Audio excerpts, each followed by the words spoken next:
Você conhece o quadro The Next Rembrandt e conhece o caso Dabus, um sistema de inteligência artificial? Esses são dois exemplos muito famosos de inteligência artificial gerando criações novas, seja na parte do direito autoral, seja na parte da propriedade industrial. Eu sou Caroline Talck, juíza federal no Rio de Janeiro. Estou fazendo doutorado na USP sobre esse tema e falei sobre isso na mesa da ABAP-Sul, juntamente com o ministro Cueva, do STJ, e com o desembargador Ney Widmann, do TJ do Rio Grande do Sul. Nós abordamos a participação da inteligência artificial no processo criativo, no processo inventivo e como que fica o impacto disso para a proteção da propriedade industrial.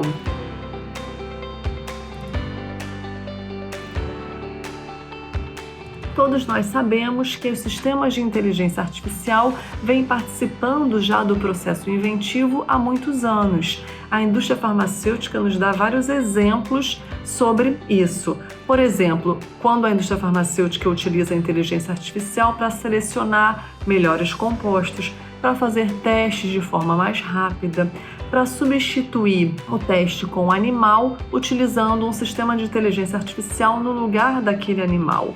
Quando isso acontece, a inteligência artificial está sendo apenas uma ferramenta para auxiliar aquele grupo de cientistas humanos. Não há problema nenhum aí com a autoria. A autoria continua sendo humana e a inteligência artificial apenas participa como uma ferramenta desse processo inventivo. Quem vai exercer todos os direitos relativos à autoria vai ser o conjunto de cientistas e, se for o caso, a empresa da indústria farmacêutica vai ser a titular daquela patente. A mesma coisa acontece quando um autor, um escritor, resolve utilizar algum tipo de ferramenta parecida com o Word, mas que lhe dê, por exemplo, palavras que são sinônimas ou palavras que são antagônicas ali para ele melhorar a sua escrita. A inteligência artificial está sendo apenas utilizada por aquele escritor como uma ferramenta. Isso não vai tirar daquele escritor a autoria dele e o direito dele exercer a autoria da sua criação, da sua escrita, da sua poesia. Então, quando a inteligência artificial é uma ferramenta, não tem problema nenhum. A situação fica complexa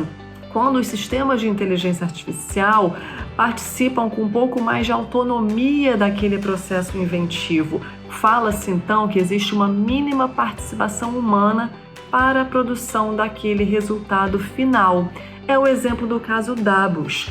O Dabus é um sistema de inteligência artificial que tem um dono, o Stephen Thaler, e o dono falou o seguinte: esse sistema foi treinado com várias áreas do conhecimento, dados de várias áreas do conhecimento, e ele produziu 2 invenções para as quais eu nada contribuí. Eu apenas criei o sistema, mas o sistema de inteligência artificial gerou aquelas invenções, segundo o dono, o Stephen, de forma autônoma, com mínima participação do dono da máquina. E aí o Stephen deposita pedidos de patente no mundo inteiro, nos mais importantes escritórios de patentes do mundo, dizendo que o Dabus é um inventor daquelas 2 invenções e que ele, o Stephen, o dono da máquina, seria o titular daquelas patentes. As invenções são bem simples, é um recipiente de alimentos e uma luz de emergência. Nada muito revolucionário. O que é revolucionário nesse caso é o pedido de patente ser feito em nome de um sistema de inteligência artificial.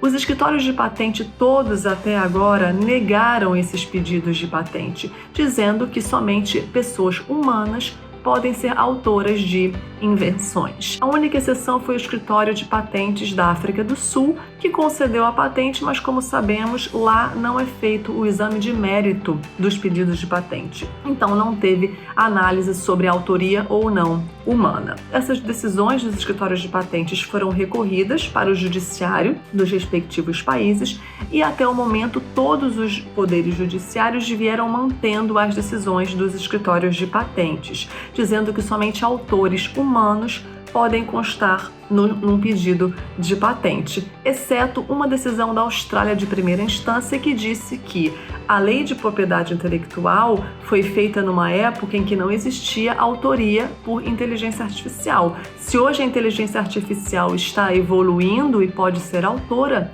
então a lei de patentes deveria ser interpretada para admitir a autoria por máquinas. Só que essa decisão durou muito pouco, ela foi reformada pouco tempo depois, então até agora o que temos no mundo é que sistemas de inteligência artificial não podem ser autores de invenções. Para saber mais referências bibliográficas sobre isso, eu quero te convidar para ler o meu artigo, que eu escrevi no livro coordenado pelo professor Rodrigo da Guia e Gustavo Tepedino.